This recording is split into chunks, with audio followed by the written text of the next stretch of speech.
بسم اللہ الرحمن الرحیم۔ سامعین و حاضرین، السلام علیکم۔ غذا کے استعمال میں احتیاط کیجیے۔ جدید میڈیکل سائنس آلودگی بھری موجودہ فضا میں زندہ رہنے والے انسانوں کو اس وقت بار بار اس بات پر زور دے رہی ہے کہ وہ کم سے کم کھانا کھائیں تاکہ زیادہ دیر تک زندہ رہ سکیں، اور کم خوراکی کے ضمن میں بار بار لوگوں کو اس کے فوائد بتائے جاتے ہیں۔ زیادہ کھانے یا بسیار خوری سے جو امراض پھیلتے ہیں، ان امراض کی لسٹ جدید ماہرین طب نے کچھ یوں مرتب کی ہے: دماغی امراض، یادداشت میں خلل پیدا ہونا، مغز کی کمزوری، درد شقیقہ وغیرہ۔ نمبر 2، آنکھوں کے امراض، موتیا بند، آنکھوں کی زردی، کمی بصارت وغیرہ۔ نمبر 3، زبان اور گلے کے امراض، منہ کے چھالے، غدود کے افعال کی خرابی اور رال کا ٹپکنا۔ نمبر 4، سینے اور پھیپھڑوں کے امراض، سینے کی جلن، تنگی تنفس وغیرہ۔ نمبر 5، دل اور والوز کے امراض، عارضہ قلب، والوز کا ڈھیلا پن، خون میں گاڑھا پن۔ نمبر 6، جگر اور پتے کے امراض، خرابی جگر، جگر میں گرمی ہونا، خون کو صاف نہ کر سکنا۔ نمبر 7، زندگی کے اہم جز، میٹھے پن سے ہاتھ دھو بیٹھنا، ہائی بلڈ پریشر، خون کی کیفیت کے تبدیل سے خون کا گاڑھا یا پتلا ہونا۔ نمبر 9، دماغی شریان کا پھٹنا، خون کے بہاؤ میں تیزی کے باعث کن پٹی پر شدید دباؤ۔ نمبر 10، لقوا، غذا کے چبائے جانے کی زیادتی پر جبڑے کی ہڈیوں کی خرابی۔ 11، نفسیاتی امراض، توہمات و خدشات، کان بجنا، وسواس کی زیادتی۔ نمبر 12، ڈپریشن، دماغ کی انتہائی تھکاوٹ کے باعث سلسلہ احکامات کی غلط ترسیل۔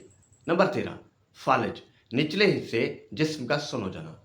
معزز سامعین، جدید ماہرین طب کا کہنا ہے کہ اگر اس فہرست کو غور سے دیکھا جائے تو اس میں دکھائی دینے والے تمام تر امراض انسان کو بڑی آسانی سے موت سے ہمکنار کرتے ہیں۔ دوسرے الفاظ میں اسے موت کی فہرست کہا جا سکتا ہے۔ اس ضمن میں ہم اگر غور کریں تو ہمیں دوسری طرف نبی کریم صلی اللہ علیہ وآلہ وسلم کا ارشاد بھرپور انداز میں اس کا تدارک کرتا ہوا دکھائی دیتا ہے۔ کتب احادیث میں مذکور ہے کہ نبی کریم صلی اللہ علیہ وآلہ وسلم نے ارشاد فرمایا: تہائی پیٹ کھانے کے لیے، تہائی پانی کے لیے اور تہائی سانس کے لیے ہے۔ ایک یورپی فلسفی نے جب نبی کریم صلی اللہ علیہ وآلہ وسلم کا یہ ارشاد سنا تو اس نے بڑے خلوص اور صدقے دل سے یہ اعتراف کیا کہ میں نے اس سے بہتر اور مضبوط بات آج تک نہیں سنی۔ زمانہ جدید کے مسلمانوں کو یہ سمجھنا ضروری ہے کہ جدید میڈیکل سائنس جو کچھ آج ہمارے سامنے پیش کر رہی ہے وہ بے شک ان کی تحقیق و تالیف قرار دی جا سکتی ہے، مگر ان کے سب اصولوں کو جب سیرت مبارکہ سے پرکھا جائے تو یہ منکشف ہو جاتا ہے کہ در حقیقت یہ سب اصول و قواعد ارشادات نبی صلی اللہ علیہ وسلم کی تصدیق کرتے ہوئے دکھائی دیتے ہیں۔ مذکورہ بالا ارشاد کو ہی لے لیجئے کہ صرف ایک جملے میں وہ سب کچھ سمو دیا گیا ہے جس کا ڈھنڈورا آج کے محقق طبیب پیٹ رہے ہیں کہ معدے کو 3 حصوں میں منقسم کر کے ان کے افعال کی تشریح کر دی گئی ہے۔ ایک حصہ خوراک کے لیے مقرر ہے، دوسرا حصہ پانی سے پیاس بجھانے کے واسطے مخصوص ہے، جبکہ تیسرا حصہ ہوا کے لیے مخصوص کیا گیا ہے، سانس لیا جائے۔ ان میں سے ایک فعل کی کمی انسان کو عوارض میں مبتلا کر دیتی ہے، جو کہ جدید میڈیکل سائنس سے آج ثابت کیا جا رہا ہے۔